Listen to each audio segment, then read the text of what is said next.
With 2025 definitely being my favorite year of film, in the 2020s, I'm hoping for something spectacular with 2026. So I was thinking making a top 10 most anticipated movies of next year, I guess now this year when this video goes up.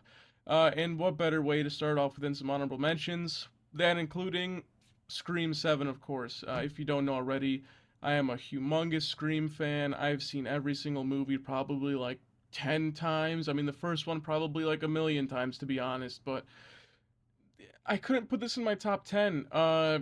Even though I've enjoyed these newer ones, there's just a weird direction they've been taking that I haven't enjoyed as much as previous installments. I thought Scream 5 was actually pretty fun, and Scream 6 was all right. It's just some weird decisions here and there, like the flashbacks with the dead people, and the kills were kind of just okay, and the opening was also just pretty okay. So hopefully for Scream 7 we get something a little bit more enjoyable, a little exciting. I haven't seen a trailer for it either, which is why it won't crack my top 10, but I'm hoping we get something good here because Scream needs something to get this slasher genre back into full gear. Another honorable mention I have what, four more, but three of them will be combined together, is Michael. A movie I've been waiting way too long to happen, and I know it's only been about 15, 16 years since he's passed away, but he is the biggest artist of all time, and there's just been so many issues with this movie, delays and re-recordings of it. I'm still not too sure where we're headed. I thought the trailer looked pretty great. I think is it his nephew? His nephew actually looks and sounds pretty damn good, and it gets me a little excited for it. But with all the issues this movie has had in production, I can't say I'm overly excited. I'm hoping it's not a mess. These biography movies have been pretty good so far, and for the best artist of all time, you kind of need to kill it with this one specifically the most. And for my next three honorable mentions, I am just going to put these three superhero movies together. The superhero mentions, I guess, except one, of course, which you'll see later on for reasons I'll explain.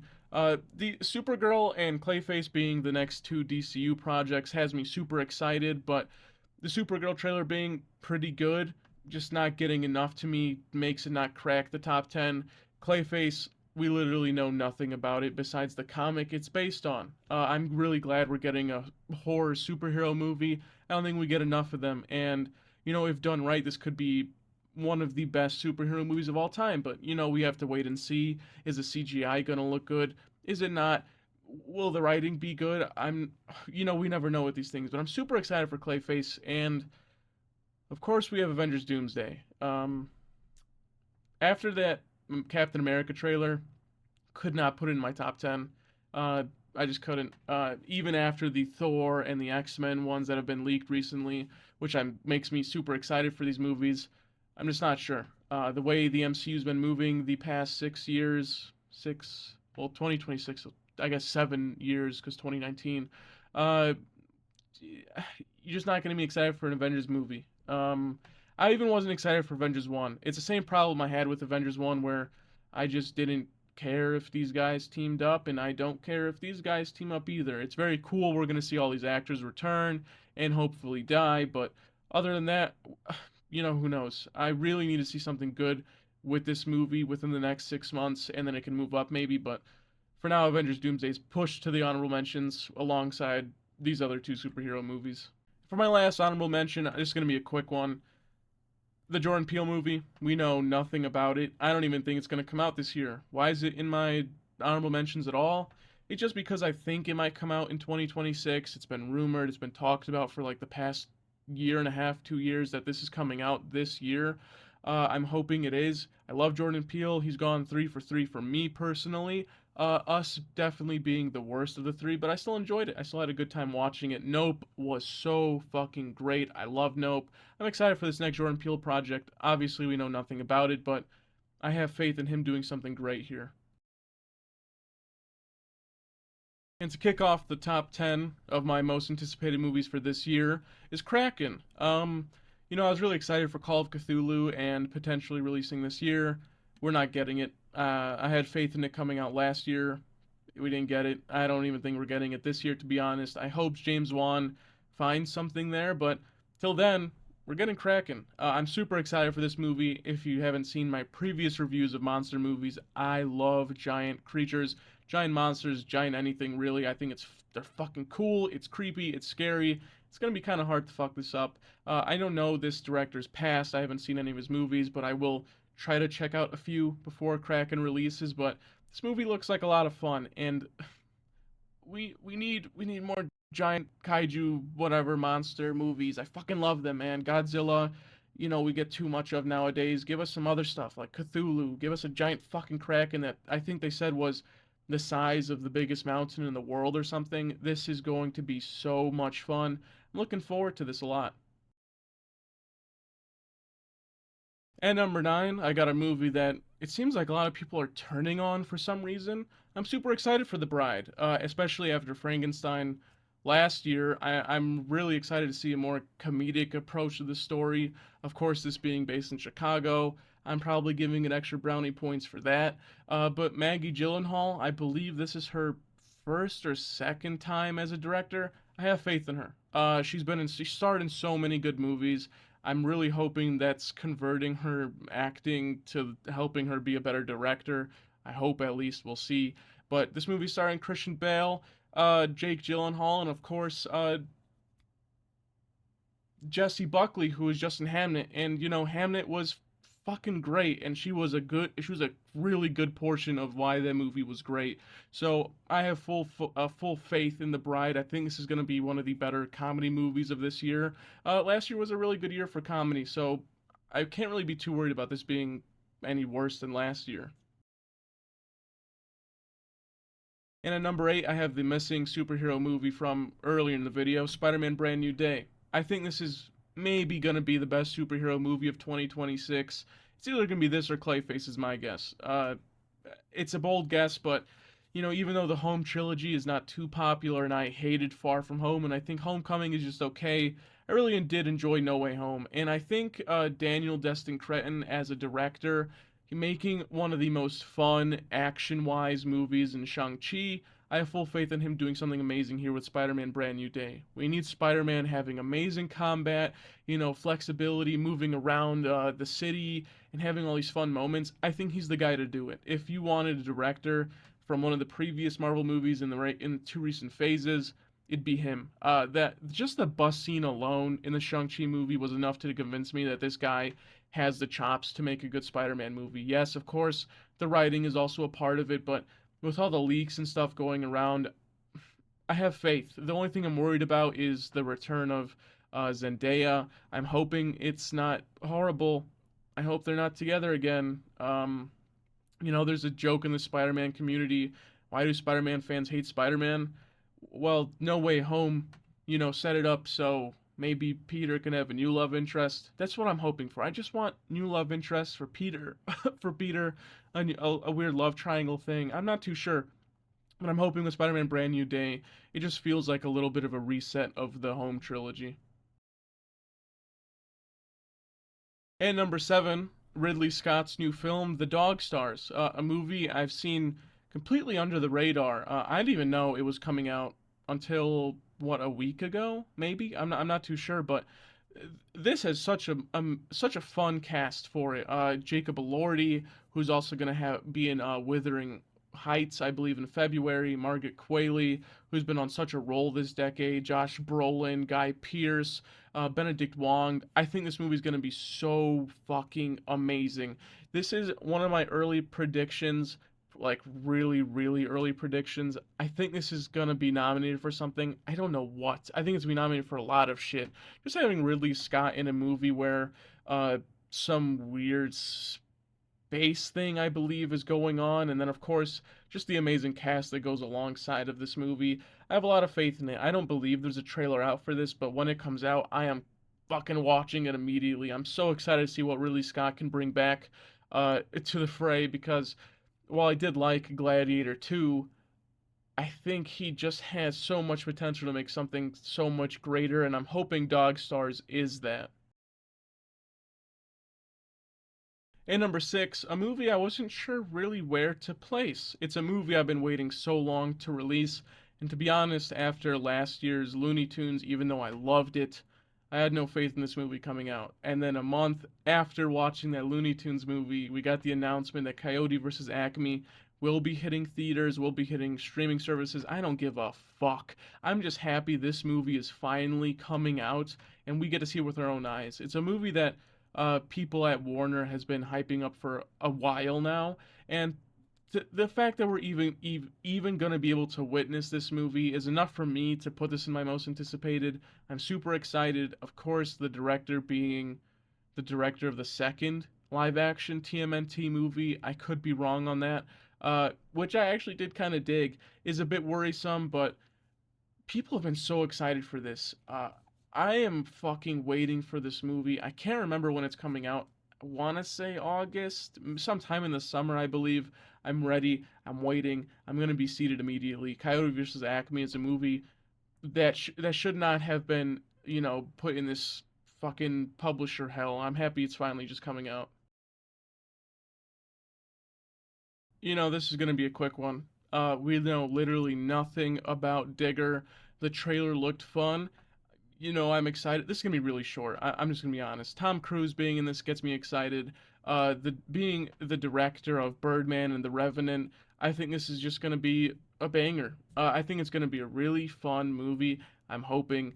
Tom Cruise has convinced me very, like within the past decade, that he knows what movies he's gonna start to pick in the end of his career, and he's been picking pretty good ones. Of course, a lot of them have been the Mission Impossible series, but they've been fucking banging, and he would have been out of there if they weren't. So, I have full faith in Alejandro Gonzalez and Tom Cruise to make this work. I don't know. We don't know nothing. The trailer looked really good. I'm excited. There's a good background with the director. Tom Cruise has been a fabulous actor recently.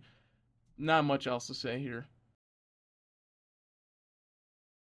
And at number four, obviously Disclosure Day was going to be in here somewhere.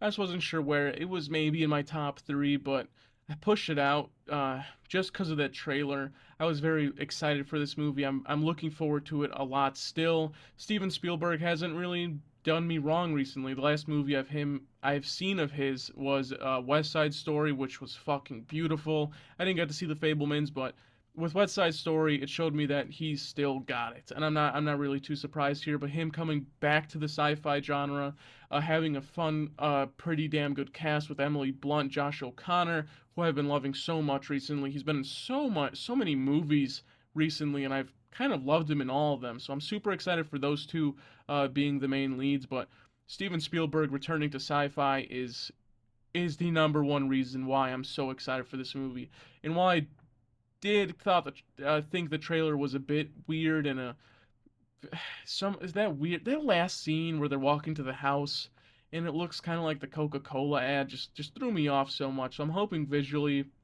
maybe the movie looks a bit better by the time it's released, but for now I'm just excited. Steven Spielberg, sci-fi, Josh O'Connor, Emily Blunt.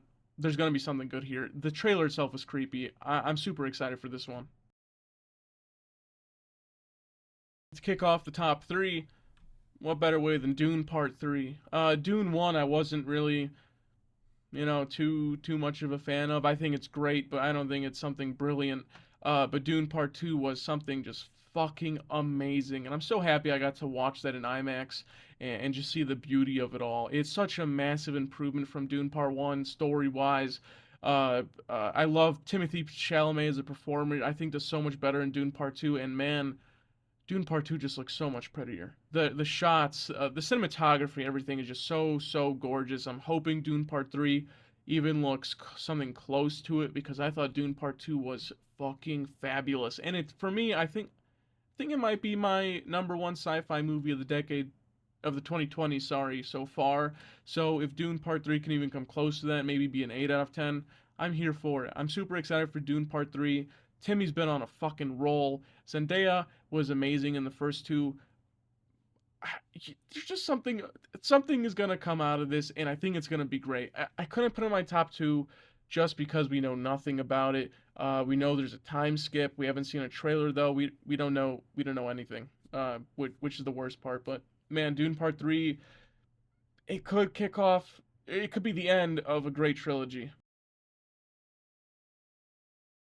And at number two, a movie I've been waiting so long to talk about, and I think I'm gonna have to keep waiting long to talk about it because if I'm remembering correctly, this movie comes out later this year instead of earlier this year. But I'm so really excited for this one. This was potentially gonna be number one if another movie wasn't planned to come out this year. I like David Robert Mitchell as the director. I liked Under the Silver Lake. I loved It Follows, and which is apparently getting a sequel. I didn't know about that. And I think those both those movies look really good. This being a movie set in the 80s, having dinosaurs, I think being just a time traveling movie, I have full faith in David Robert Mitchell making this something great. You have Anne Hathaway and Ewan McGregor as well as the two leads. I love them. I love them both, and I love dinosaur movies. You know, I love Jurassic Park. I've watched all the fucking Jurassic Park movies, Jurassic World movies, and you know, even the dinosaur. Why am I forgetting the one that came out last year? I enjoyed that too. I mean, dinosaurs are just such an easy thing to get people sucked into theaters. And Flowervale Street, I'm hoping if the trailer is good, we'll have just just a smidge, like just a smidge of the success that the last Jurassic World movie did because you just can't go wrong with dinosaur movies, man. What else can I say? I mean, there was going to be no other movie at number one for me, and probably for a lot of people as well for next year. The Odyssey is my number one most anticipated movie for 2026.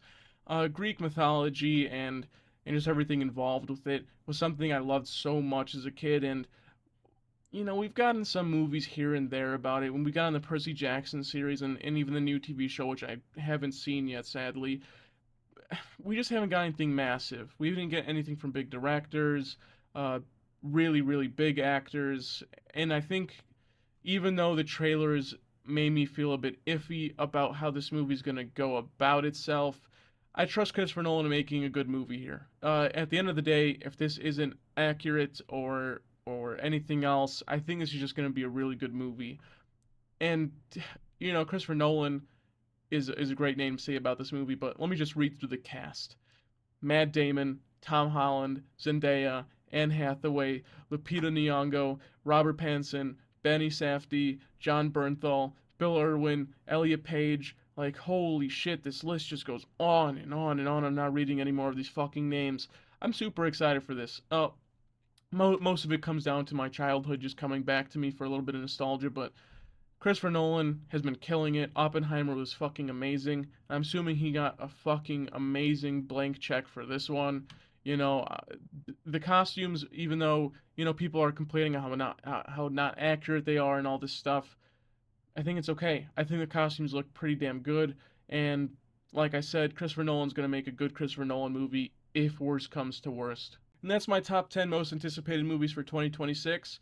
Let me know what you think or what is your most anticipated movie for 2026. Is it something not on the list? Do you think I have something too low, too high? Just let me know in the comments below. I'm really hoping my list is does much better than last year because if I remember correctly, my 2025 list, three of them didn't even come out, uh, and they're still not planned on coming out. So you know, I'm hoping at least the bare minimum of that secures my list even being slightly decent. But I think 2026 is going to be a decent year. Will it be better than 2025? Personally, I really don't know, and I really don't. I don't think so. But who knows? I mean, for all I know, all these movies could be some of the best things we've seen this decade.